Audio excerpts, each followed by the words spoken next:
What kind of film could bring Mickey Mouse and Bugs Bunny together for the first time in history? Well, a murder mystery, of course. That film was Who Framed Roger Rabbit, the focus of tonight's proceedings. The film was released on June 22nd, 1988. It was directed by Robert Zemeckis and written by Jeffrey Price and Peter S. Seaman. It was based off a book, I know, crazy, right? Titled Who Censored Roger Rabbit, written by Gary K. Wolfe, and stars the late Bob Hoskins, Charles Fleischer, Kathleen Turner, and Christopher Lloyd. Disney bought the film rights to the novel Who Censored Roger Rabbit in 1981, the same year it was published. I've never read more than a Wikipedia summary, but the book is very different than the film. There is a homicidal genie, a second Roger, sentient speech bubbles, but I digress. The early 80s for the Walt Disney Studios have become known by film historians as the Bronze or Dark Age. Their films were in a big creative and commercial slump, and studio executives saw Roger Rabbit not only as a potential blockbuster, but a way to save their animation department. Disney approached Steven Spielberg and Amblin Entertainment to co-produce the film, and Spielberg put his friend Robert Zemeckis up for the job to direct. When Zemeckis originally interviewed for the job, they turned him down due to his last two films being failures, those films being I Want to Hold Your Hand and Used Cars. But a few years later, with Romancing the Stone and Back to the Future under his belt, he was a much easier sell. Roger Rabbit and the Back to the Future trilogy, in fact, share some similarities, like the casting of Christopher Lloyd, the music of Alan Silverstein, and one filming location. Keep an eye out for it because it might be a trivia question later. And Richard Williams was hired as animation director for the film. Zemeckis wanted the animation to convey the quality of Disney, the characters of Warner Brothers, and the humor of Tex Avery. Animation and live action had been combined in film before, but never to this scale or to this degree. Roger Rabbit did three things that live action animation combinations never did before. First of all was the attention to the eye line.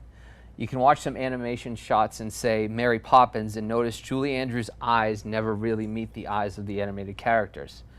How they approached this was they used life-scale rubber dolls on set in place of Roger, Baby Herman, and the Weasels for the actors to interact with.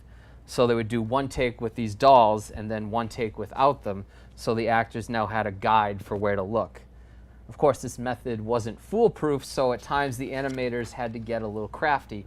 So if Roger's eye line is here and Bob Hoskins is looking here, you might have Roger like flail his arm up in the air so it looks like that's what Bob Hoskins is looking at. And these tricks were absolutely necessary because reshoots for this kind of film were pretty much impossible. They had to shoot all the live action stuff first, and then the animators would draw on top of photographic cells, so any interaction a human had with a toon had to be precisely calculated. Also, keep in mind, this was before the age of computers, so the animation was 100% hand-drawn. The second element was physical interaction. You'll notice that when a toon jumps on a chair, it actually moves, or when they're holding a prop, it's real, like the Weasel's guns, Baby Herman's cigar, or a penguin waiter's drink tray. Various techniques were used, such as puppeteers in the rafters or out of frame, dangling the guns or drinking glasses, or special mechanical rigs were constructed to hold up Baby Herman's cigar or lift and break the plates over Roger's head. And then animators simply drew over them on the film cells. And as for Benny the Cab, Hoskins drove a very basic go-kart on set, and they just animated right over the go-kart. And the last thing was lighting. In addition to animators altering the colors of the toons depending on the lighting of the scene, they sent the footage over to Industrial Light and Magic to create shadows and highlights for them. So if you look at the finished product at base form, there's a layer of live action film, there's a layer of animation, and there's a layer of shadows and a layer of highlights. What those last two did was give the toons a more rounded three-dimensional appearance and not look like just flat drawings on top of a film. The devil was really in the details for Who Framed Roger Rabbit. Zemeckis really set out to make the audience believe Roger, Jessica, and the residents of Toontown all really existed in this version of 1940 Hollywood, as if they were almost real actors on set responding to camera movements and lighting. They didn't want to just draw images on flat backgrounds. It's always interesting to learn what actors could have been in classic films like this one. Before the role of Eddie Valiant went to Bob Hoskins, many other Hollywood icons were considered. Harrison Ford was Steven Spielberg's first choice, but he was too expensive. Bill Murray was considered, but unfortunately they were never able to get in contact with him. It is said Murray learned about this in a tabloid he was reading while at a restaurant, and he had a very, very vocal reaction to reading that. Other actors considered were Chevy Chase, Robert Redford, Sylvester Stallone, Jack Nicholson, and Eddie Murphy. Christopher Lloyd had previously worked with Robert Zemeckis on Back to the Future, but before he took the role of Judge Doom, it was offered to Christopher Lee, who turned it down. Tim Curry was considered too scary, and John Cleese was not scary enough. And believe it or not, at one point, the musician Sting was being considered for the role of Judge Doom. And it goes even deeper than that. In one draft of the script, the film ended with Roger dying, and his death would have been set to Sting's song, The Lazarus Heart. Disney ordered the scene was cut, and Sting just made it the first song on his album, Nothing Like the Sun. I've heard this song, and it does not seem like it would fit a death scene at all, much less one for a cartoon rabbit. Keep an eye on Christopher Lloyd's performance throughout the film, because to boost the creepiness of his character, he never blinked. Also, fun fact, to help the actors better interact with tunes that weren't on set, they took pantomime classes. Charles Fleischer was cast as the voice of Roger Rabbit. To further help Hoskins and the other actors on set, Fleischer and Kathleen Turner would be off camera with a microphone, feeding their screen partners their lines in character. To go even deeper with it, Fleischer had the costume department make him a life-size Roger Rabbit costume he wore on set. Can you imagine if the guy who voiced Baby Herman did that? But every time an average Joe would just walk by the set, they'd go, "Man, can you believe the lame effects on Who Framed Roger Rabbit? Nobody's going to want to see that." Richard Williams purposely colored Roger red, white, and blue like the American flag to subconsciously make everybody like him. Williams also said he drew Roger with Mickey Mouse's gloves, Goofy's pants, Porky Pig's bow tie, and Bugs Bunny's cheeks. Kathleen Turner was Jessica Rabbit's speaking voice, Amy Irving was her singing voice, but both of them were left uncredited in the final film, and for what reason I do not know. Actress Betsy Brantley was the performance model on set for Jessica, as they thought it better for the actress to respond to an actual actress instead of a lifeless mannequin like they used for the other tunes. As far as her look, she was sort of modeled as an exaggerated Marilyn Monroe type, drawing inspiration from classic Hollywood starlets like Rita Hayworth and Lauren Bacall.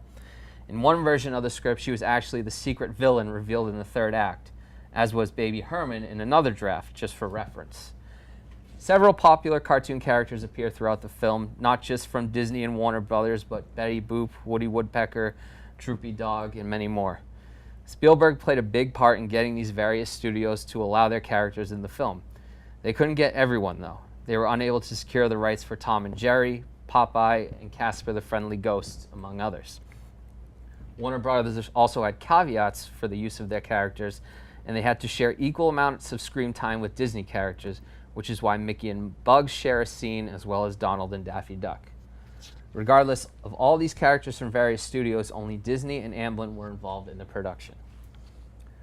Production went way behind schedule and way over budget. The budget of the film was set at $30 million, the most expensive animated film at the time, and by the end of production it hit about $50 million, which is kind of funny because when Disney set the budget at $30 million, they asked for $50, but they said it was too much. Test screenings did not go well either. Many audience members walked out in the first 3 minutes. It's just a straight cartoon in the beginning. But maybe they picked the wrong test subjects because the test screenings were on the weekend and the audience was filled with teenagers on dates. Despite all that, Zemeckis refused to make any cuts or edits to the film. Who Framed Roger Rabbit was released in theaters on June 22nd, 1988 under Disney's Touchstone Pictures banner because they felt it was too risque for the Walt Disney Pictures logo. It opened to rave reviews and on its opening weekend won its opening weekend, and became the second highest grossing film of the year behind Rain Man. Worldwide, it made close to $300 million, and on Rotten Tomatoes, it now holds a 97% certified fresh. It won 3 Academy Awards in the categories of sound effects, editing, visual effects, and best film editing, while also winning a Special Achievement Oscar. It was nominated for the Golden Globe for Best Comedy or Musical, and Hoskins was also nominated for his performance, and it won the Saturn Award for Best Fantasy Film, and finally, it won the prestigious Kids' Choice Award for Favorite Movie. For a long time, Roger Rabbit was a major presence in various forms of Disney media and merchandise. 3 animated shorts reminiscent to the one that opens the film were released in front of a few Disney Touchstone pictures. Those shorts being Tummy Trouble, Roller Coaster Rabbit, and Trail Mix-Up. Time permitting, maybe we can check 1 or 2 of them out tonight.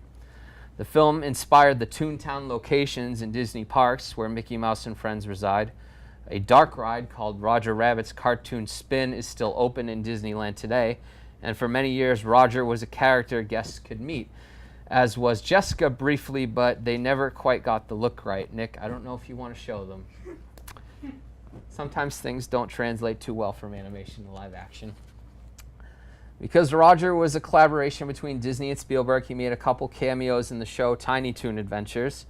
Roger played a major role in Mickey Mouse's 60th birthday special on NBC in 1988. And for those young enough to remember the Disney Sing-Along Song VHS series, he played a big part in the Disneyland volume alongside Mickey and Company. Unfortunately, Roger is rarely seen in Disney parks these days. In the early 90s, Roger had 2 Disney comic series, one focusing on him solving crimes with a new detective, and another on more Toontown-centric adventures starring Jessica, Benny, and Baby Herman. A second film has been in development since the very beginning, as first a prequel and then a sequel. Story elements included Roger's humble beginnings on a farm in the Midwest and his journey and rise to Hollywood, the search for his mother, and his meeting of Jessica. In the script, Jessica is a struggling actress who is kidnapped by Nazis to make propaganda films, and Roger and his human friend Richie join the army and go fight in World War II to save her. Also, it would be revealed at the end of the film that Roger's father was, in fact, Bugs Bunny. The last word on the project was in 2016, with Robert Zemeckis stating that the current regime in Disney had little interest in a second Roger Rabbit film. At one point, author of the original book, Gary Wolfe, was working on a proposal for a buddy comedy starring Roger and Mickey, but not much has been heard on that project either. As much as I would love to see a second film, it's not necessary, and I can be content with what we have. Who Framed Roger Rabbit is a gem in film history. There's never been anything like it, and while other films have tried to recapture the same magic, they'll never be able to match it. The filmmakers went above and beyond the call of duty to make it the best film possible.